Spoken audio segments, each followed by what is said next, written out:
This week on KUJH News. KU faculty voices their frustration with administration. Tariffs create obstacles and unique solutions for Kansas farmers. And Lawrence prepares to host Algeria's national team for the World Cup. Welcome to KUJH News, and thanks for joining us this great Thursday morning. I'm Grant Shear. And I'm Tyler Brewer. The death of Iran's supreme leader, Ayatollah Ali Khamenei, following a targeted U.S. military strike has sparked widespread conflict in the region. The death of Ali Khamenei, combined with ongoing military action, has heightened tensions in the region. KUJH's Ben Nash talked with students and experts to get their thoughts on what comes next. The United States and Israel launched an attack against the Iranian regime this past Saturday. The attack is being called Operation Epic Fury. The focus is to destroy Iran's missile capabilities. President Trump confirmed the attack in an address to the nation.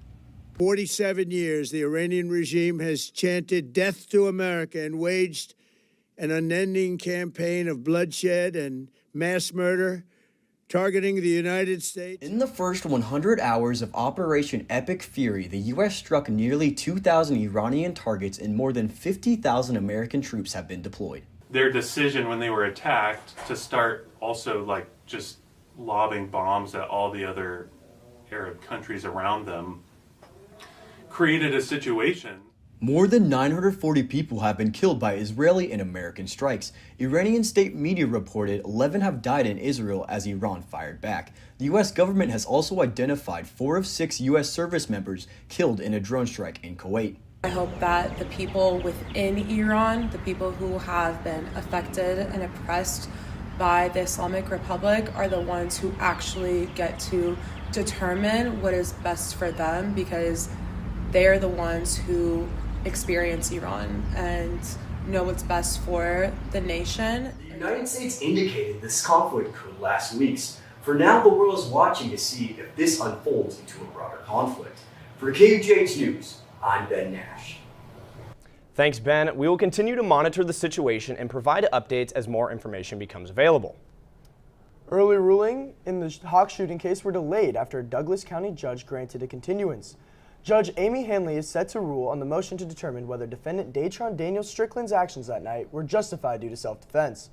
The ruling on that motion should come later today. The other defendant, Caden Clem, is set to be arraigned April 13th. Clem's initial first-degree murder charge was amended down to 4 counts of aggravated assault, criminal possession of a firearm by a felon. Kansas has passed legislation that will ban transgender people from using their preferred bathrooms, as well as their existing IDs. The bill will require people to use the bathroom associated with their sex assigned at birth. Additionally, the law for IDs for transgender people will prohibit them from changing their license to their preferred gender. This legislation will invalidate existing licenses and birth certificates that do not match a person's sex assigned at birth. Well, I don't know about you, Grant, but I'm really missing that sunny weather. The sun is starting to try and peek out behind the clouds today, but Aiden, is the sunshine coming back to Lawrence anytime soon? Tyler, I wish I had better news. Today, it's looking pretty dreary all across eastern Kansas right now. Cloudy skies across Lawrence, 55 degrees, not quite that 75 and sunny you're always dreaming about. Warming up as high as 66 today. Winds a little bit calmer than usual, south out of the southeast at about 10 miles an hour. It's a pretty quiet day across much of this part of the state right now, but tonight, different story altogether. We've got a batch of showers and thunderstorms making its way towards us from Oklahoma and central Kansas, expected to impact us later tonight into tomorrow. Sunny and 75 tomorrow, however, but with that sunshine, Tyler, comes more chances of severe weather. Well, Aiden, I don't know if the people are going to like that report very much, but thank you. Doctoral graduate students at KU receive benefits and pay while pursuing that degree, with the expectation that they will teach classes. But even with that support, many grad students say they have to work additional jobs just to make ends meet. KUJH's Catherine Verana talked with some of those students to learn more. At KU, graduate students are paid on an hourly basis, but instead of verifying hours, they assume everyone works the same hours. Paid for the school year. So about 3 months out of the year you don't get paid. But what I get paid is based on a supposed 20 hours a week they assume I work. I don't clock in, I don't clock out. This is whatever the school decided. Graduate students make up about 40% of the student population at KU. Their positions on campus are nearly identical as to professors, but without making enough money to afford to live. when you get into like supporting other people, I know that that's not really like enough to live on. For me personally, it's enough, but I know that there are people like in the department who have kids that they need to take care of, who also may have like elderly parents. KU takes into account all of the benefits that come with being a graduate teaching assistant, tuition being waived and cheaper health insurance being the main factors. When requested for comment, they shared that the Graduate and Postdoctoral Affairs does not offer responses to media requests. From KUJH News, I'm Catherine Verana. Thanks, Catherine. Although many grad students say they are forced to find a second income, they say they are prohibited from working another job on campus, which means that second income must come from an off-campus job. The KU Senate and KU Faculty Senate are calling for a vote of no confidence on KU Chancellor Doug Girard and Chief Financial Officer Jeff DeWitt. The survey was sent to professors, staff, alumni, and students on their confidence in each. This comes after the university's latest rejection of a proposed union contract. The union now has 7 days to reach an agreement, or the university will declare that talks are at an impasse, which will lead to mediation. While might be time to talk for KU and the faculty union, the time for talk in the Big 12 is over. KUJH's Emma Noble is live from Power and Light in Kansas City, the site of the Big 12 tournament. Emma, I'm not going to lie, I'm a little jealous. How are things going over there? Tyler, I know you wish you were here instead of sitting behind that anchor desk right now. I'm right here in downtown Kansas City as the Big 12 is set to host the men's and women's Big 12 tournaments right here in T-Mobile Center behind me. Now, this 2026 tournament marks the 25th anniversary of Kansas City hosting the men in Big 12 basketball and the third consecutive year for the women's tournament. Texas Tech and Kansas State are actually currently playing in the center right there on your screen now. Now, this tournament marks a huge historical milestone in the realm of college basketball and U.S. sports in general. This court is going to, for the first time ever, the Big 12 is displaying a state-of-the-art LED court. Now, this court can replicate any of the Big 12's team's home courts and will animate when a player makes a three-pointer or a slam dunk. There's also specific animations for a timeout, and the court can even display player stats and show highlights right on the floor. And this tournament brings in more than just cool courts and colors, guys, all right? The Big 12 Conference is collaborating with multiple local Kansas City businesses throughout both tournaments, including launching a Visit KC Passport program that offers fans discounts at local restaurants and businesses. So if you're trying to catch some of these games, there's really no reason for an excuse not to.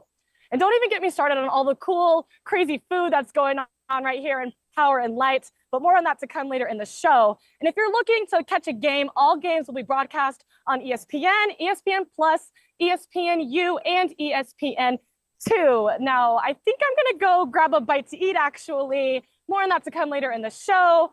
Grant, Tyler, that's all for me. Reporting to you live from downtown Kansas City, Emma Noble, KUJH News. Thanks, Emma, and stick around. We'll have more from Emma at the Big 12 tournament later in the show. Don't run off yet. When we return, Aiden will be bringing us a full look at the upcoming weather. Until then, sit tight and enjoy the break. Where you go to college makes a statement about you. This place will become a part of you, your identity for life.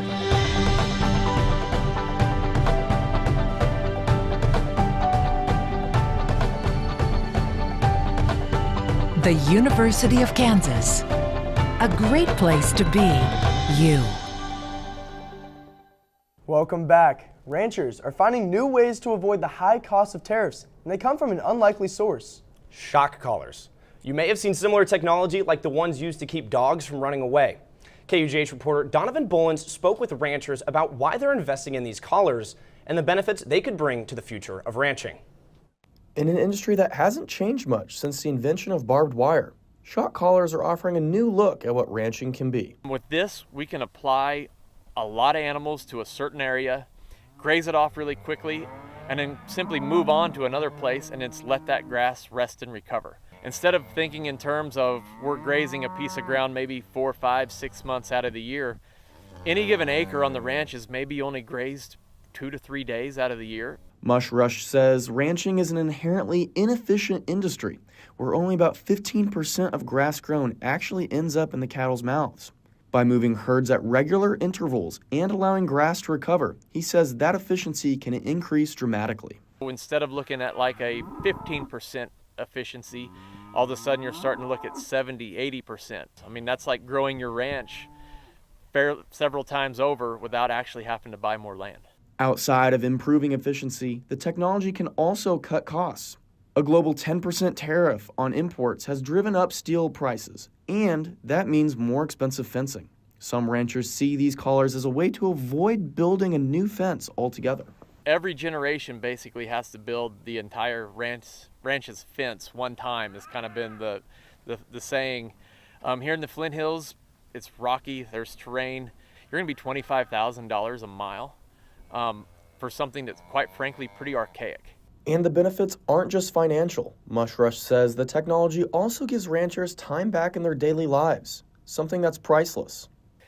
It gives you some of your life back. And it's easy to miss that baseball game or miss that music concert because you've got to move cattle or you have to check cattle, you have to do something else. A couple months ago we were in Argentina and I showed somebody kind of how it worked, and I moved cows in Chase County from Argentina. Mushrush says while the technology requires an upfront investment, he believes it could change how future generations manage land and livestock. Reporting from Chase County, Donovan Bullens, KUJH News. From barbed wire to Bluetooth, who knew the future of ranching would come with a charger? Thanks, Donovan. All right, Grant. Well, now it's time to move on over to the weather with Aiden Baugh. Aiden, please tell me it's about to be sunny and 75. Tyler, sunny and 75 looks like a good forecast for this weekend. Today, not the case. A little bit more mild across northeastern Kansas. 55 degrees, 54 across the board up here in the northeast. 64 for your high coming in later today around that 4 o'clock evening hour. Our temperatures descending all the way down into those upper 50s. Still not going to be that cold out tonight, but what is going to be happening starting at 10 o'clock, that's your chance for storms to start popping up around our area. Those storms going to be increasing throughout the night into tomorrow morning as well. We're not expecting too much in terms of severe weather with this round of storms. That comes tomorrow. Winds going to be gusting as high as 25 miles an hour tonight as well. Taking you through the HER weather model. This is going to show us what we can be expecting tonight. Now, if for those of you with keen eyes, you may see it says Friday up there. This is in Zulu time, so it's 6 hours ahead of the time that it's forecasting all of this for. So coming tonight, we have a storm system moving up from Oklahoma and central Kansas, moving into our area back to back overnight into tomorrow morning as well. Now tomorrow, we're not done with the weather yet. We've got an elevated risk of severe weather from our friends at the Storm Prediction Center down in Norman, Oklahoma. They're having elevated risk for most of eastern Kansas, northwest Missouri, and central Oklahoma. This is the best chance for severe weather I've seen the entirety of this year. And with this severe weather, we're going to look at another weather model just to show you when and where we can expect it. Now, look at this. Starting in central Kansas, moving eastbound and down through the state. Now, this line of storms is going all the way from the Great Lakes down through Texas with these squall lines, as we like to call them, moving across the state. We can expect conditions such as winds and gusting in excess of 60 miles an hour. Hail is not going to be out of the forecast for these storms, and even an isolated tornado or two. I know a few underclassmen who are going down to the southeast corner of the state to start chasing these storms. Hopefully they see a tornado for your 7-day forecast. Friday, that's our best chance of storms like we saw, but Saturday, Sunday, Monday, a completely different story. Looks beautiful outside Tuesday and Wednesday. Next chance of showers looks to be on the horizon. Tyler, it's not 75 and sunny on Friday, but Saturday through Monday looks downright beautiful. All right, now, Aiden, I think we've heard enough bad news. Please go find some good news before you come back. With World Cup games slated to be played in Kansas City and Lawrence hosting one of those teams, Lawrence has began preparations by renovating its public transport stops. KUJH's Annika Gustafson has more about what these renovations mean for Lawrence. Annika? They're doing a 30-second break in between the two blocks, so just be right there. And I'm coming, okay, we're coming.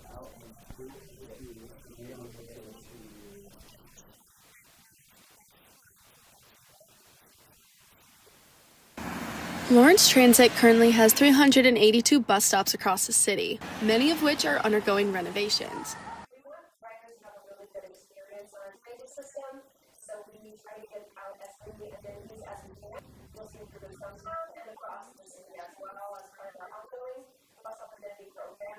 These renovations include more shelter and seating, digital signage, and wind protection. Improvements designed to make travel more comfortable for visitors and residents alike.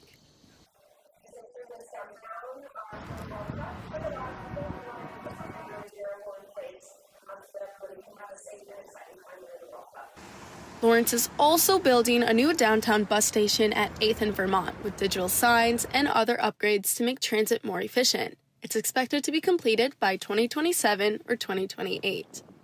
Officials say, while the World Cup brings attention to Lawrence, these improvements are a long-term investment for residents. For KUJH News, I'm Annika Gustafson. Thanks, Annika. Visitors this summer will surely be grateful for these new renovations that are underway.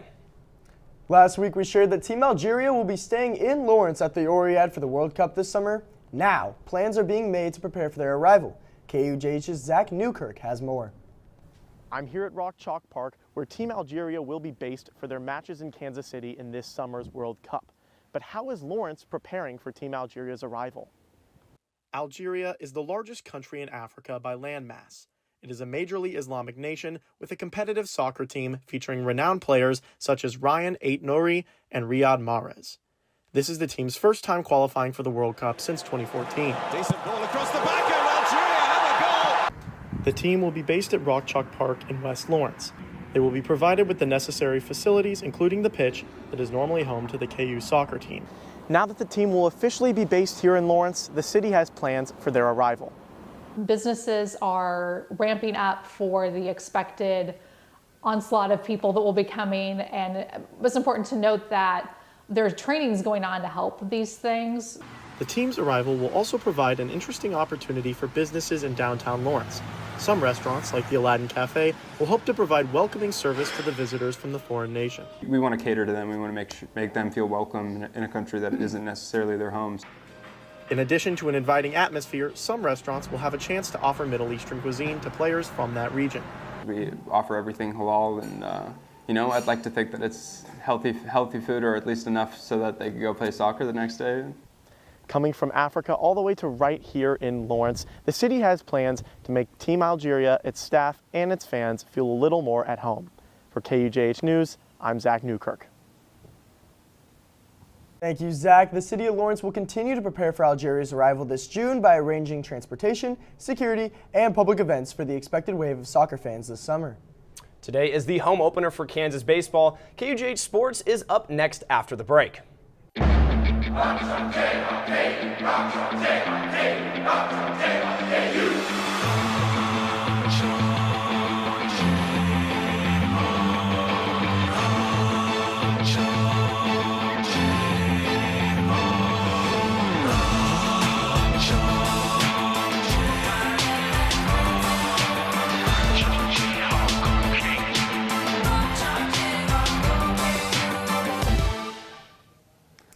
I'm Emma Hale, and welcome back to KUJH Sports. First up, the women's basketball team is rolling into the second round of the Big 12 tournament as they defeated UCF 56-35 last night in Kansas City. Star-studded freshman Jalea Davis secured Big 12 Women's Freshman of the Year after 9 straight weeks of being the Big 12 Freshman of the Week. With a quick turnaround tomorrow, Coach Snyder touched on the importance of rest after last night's win.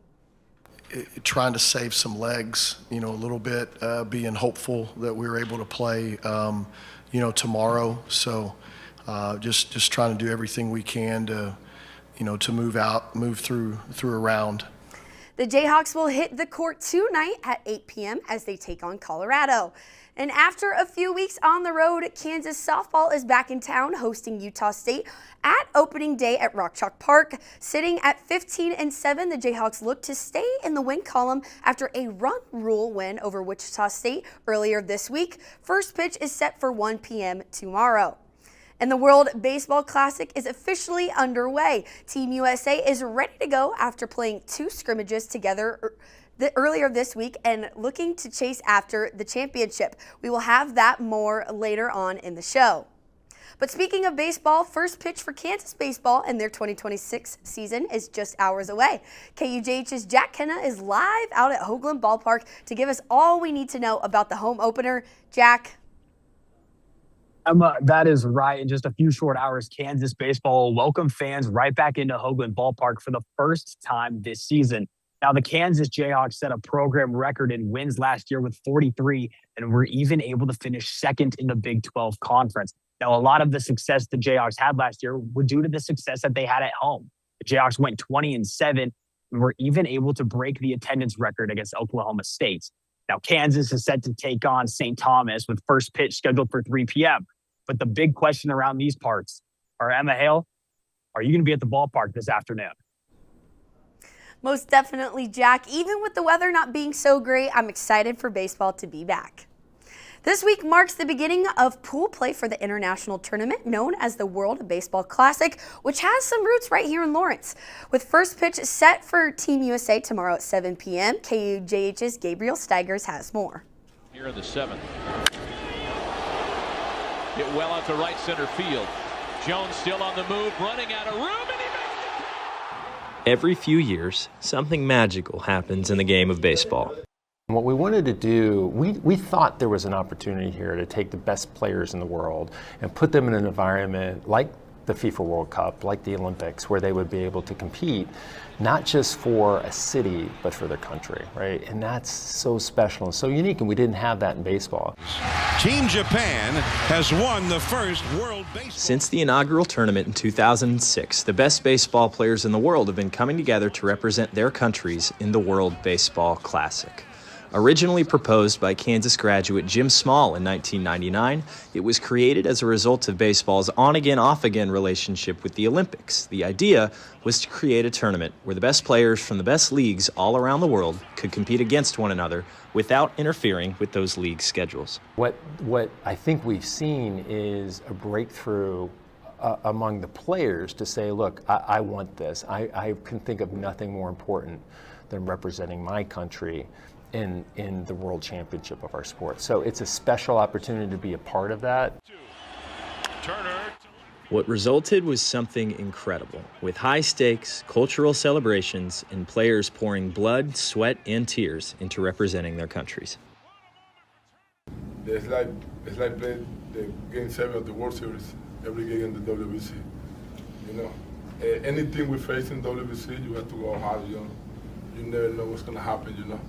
Being a global event, the WBC has worldwide reach. In Kansas City, the Royals are sending 17 players from their organization alone. 2-2 delivery.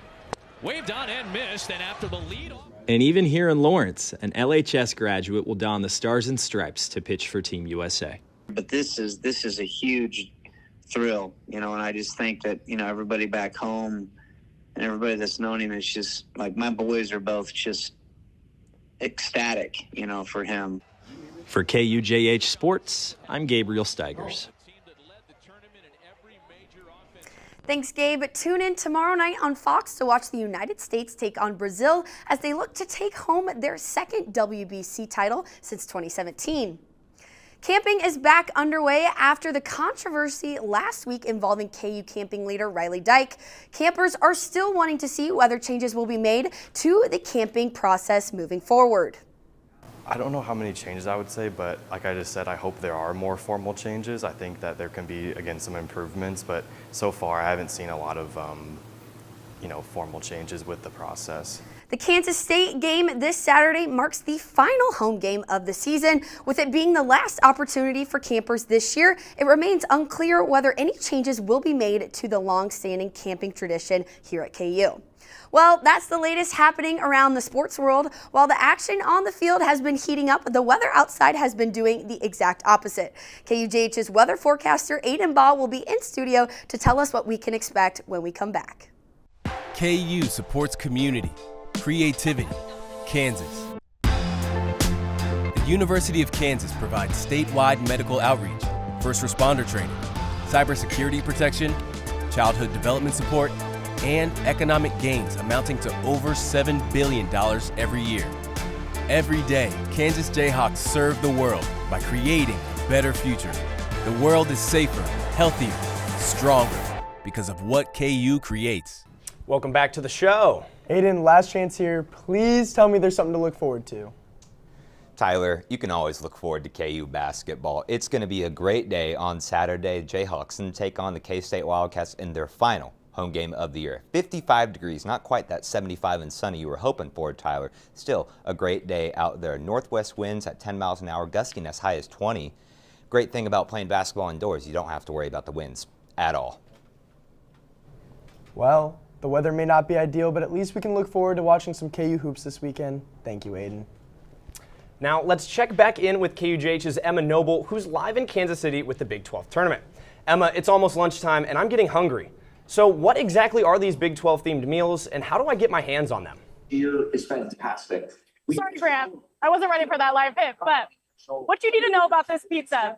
This is from a local eatery called Pizza Place. That's a part of the Power and Light food and bars restaurant scene here in this district.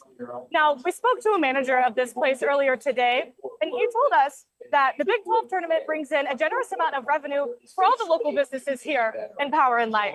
Now, there's going to be 16 signature food options from each Big 12 school. Kansas's being loaded Big J mac and cheese. All the food's going to be coming in at 1 p.m. available up until dinner time, both here in Power and Light and in the T-Mobile Center. Now, gentlemen, if you can't come out to catch a game this week, you better make sure to come out next week because Grammy Award winning DJ Khaled is going to be performing on that stage right behind me after the conclusion of the men's championship game on March 14th. Now, I'll see what I can do about bringing home some of that loaded mac and cheese, but that's all that I have for you live in Kansas City. Emma Noble, KUJH News. Well, Emma, if you could please grab a to-go bag. I know I'm feeling hungry, and I'm sure Tyler is too. We could even do a Rock Chalk review if you guys know what I mean. Grant, that is not what Rock Chalk Review is. But since we're on the subject, this past weekend, the 77th annual Rock Chalk Review production took center stage, showcasing months of student talent, dedication, and creativity. KUJH's Adeline Rabel has more. Since 1949, Rock Chalk Review has served as a long-standing campus tradition. This year, 5 groups hit the stage to raise money for the Ballard Center. Pi Beta Phi and Beta Theta Pi in Beneath the Bloom, Kappa Alpha Theta and Delta Tau Delta in Pepsi Pact, Sigma Kappa and Delta Upsilon in Reporting Live, Gamma Phi Beta and Sigma Phi Epsilon in Wonderworks, and Kappa Delta in Check Please. Olivia Donzilla, a junior member of Kappa Alpha Theta, shares why Rock Chalk Review is so important to her. Super special to be a part of Rock Chalk Review just because it has been going on for so many years and so many amazing people have been involved in it. Each group works for months to write, rehearse, and perform their original skit and musical numbers. All proceeds from the performances this year go to the Ballard Center, which provides affordable early childhood education and offers needs-based services to help families. Bryn Birdie, a theatrical advisor, shares how students stay connected to the Ballard Center beyond the stage. Our directors do hands-on work with the Ballard Center. We go and support their after-school program and hang out with the kids, have fun. We do trunk or treat during Halloween, so we bring them candy, and we really try to immerse ourselves and connect with their community. Through Rock Chalk Review, students aren't just entertaining, they're making a real difference in the community. And this year, the show raised more than $80,000, the most in Rock Chalk Review history. Kappa Alpha Theta and Delta Tau Delta's Pepsi Pact took home Best Overall Show this year, wrapping up another year of tradition and community service. For KUJH News, I'm Adeline Rabel. Thank you, Addie. And since the show began, Rock Chalk Review has raised over $2.7 million for the community. To learn more and how to get involved, visit rockchalkreview.com. Okay, that makes a lot more sense now. I'm glad you could learn a thing or two today, Grant. Well, that's all the time we have for you this morning. Please go check out KUJH on TikTok and Instagram for exclusive content and keep up to date with the latest stories at KUJHnews.com. I'm Tyler Brewer. And I'm Grant Shear. KUJH News will be back next Thursday at 11:30 a.m. Remember, it's a great day to have a great day, and we will see you next week.